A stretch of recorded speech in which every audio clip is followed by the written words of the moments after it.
कबीर जी ब्रह्मचारी थे, वो तो मालिक हैं, उनको तो ये वासनाएं निकट भी नहीं है, लेकिन एक गृहस्थी क्रम करके दिखाया उन्होंने।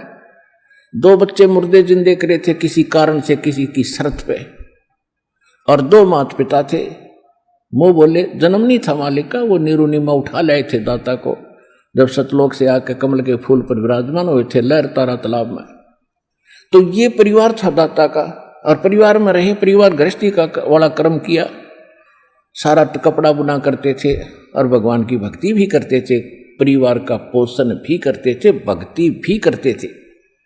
करते थे का मतलब हमें दिखाते थे कि भक्ति करनी पड़ेगी, और इतना भी गुजर मालिक दे दे तो भी पर्याप्त है। यहां से पीछा छुटाने के लिए इन बकवादों से उल्टा हटना पड़ेगा। कोठी बना लूं, फैक्ट्री ला लूं, यूं कर दूं, फलान कर दूं, ये नहीं। परमात्मा ने जो भक्ति करनी है तो भगत की तरह रहना पड़ेगा, बुराइयों से भी बचना होगा, और एक बहुत ही साधु भाव में रहना पड़ेगा, किसी की आत्मा नहीं दुखावे। ठीक है, आपको धीरे धीरे सेट होने में टाइम लगेगा, जैसा भी जिसका व्यवसाय है अब वर्तमान में, उसमें एक साधुता लाओ। जैसे कोई मजदूर है, सेवा कर रहा है किसी के, और भगत हो गया, तो वो तन मन धन से सेवा करे उस मालिक के उसमें, क्योंकि वहां से उसने रोटी मिल रही है। और फिर परमात्मा ऐसी प्रेरणा करेगा उस मालिक के अंदर, देख भगत आदमी होते ऐसा हो भाई। कोई चीज पड़ी रहो घर में, उसके लिए मिट्टी समझे, चाहे पैसा हो, चाहे सोना हो, कुछ भी हो, अपनी मिली हुई 2 रोटी यानी 2 जो दिहाड़ी मिलती है उसमें संतोष सब्र करके देखा, कितनी इज्जत बनेगी उसकी, और कितनी विनम्रता और उसके प्रति सद्भावना और उसका आदर बनेगा उस मालिक के हृदय में।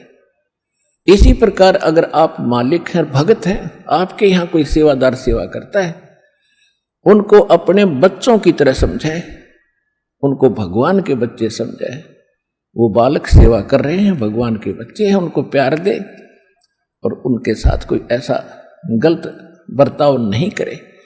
और फिर कुछ दिनों में उनके दिल में ऐसी भावना होगी, परमात्मा दोनों तरफ रोल करता है, जब हम मालिक के अनुसार चलेंगे, फिर उन बच्चों में भी, उन सेवादारों में भी ऐसी भावना भर देगा भी हमारे जैसा नालायक नहीं, इसे ऐसे भले आदमी के घर में राम 19-21 कराएंगे, सेवा में मजदूरी में 21 काम कराया करेंगे वह।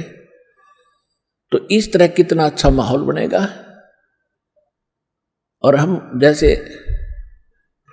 जैसे मालिक तो समझता है कि पैसे जो 100 रुपये और काम खींचूं 1000 का, और मजदूर क्या समझते हैं, रुपये लेवा 500 और काम करा 100 रुपया का। दोनों की नीयत खराब और दोनों दुखी, कर्म भी बिगड़े, टेंशन बनी रहे। तो इस प्रकार हमने अपने इस अंतःकरण के अंदर एक साधु भाव लाना पड़ेगा, और तब देखना आपका वातावरण कैसे बदलने लगेगा, कैसे बदलने लगेगा, पूछो मत।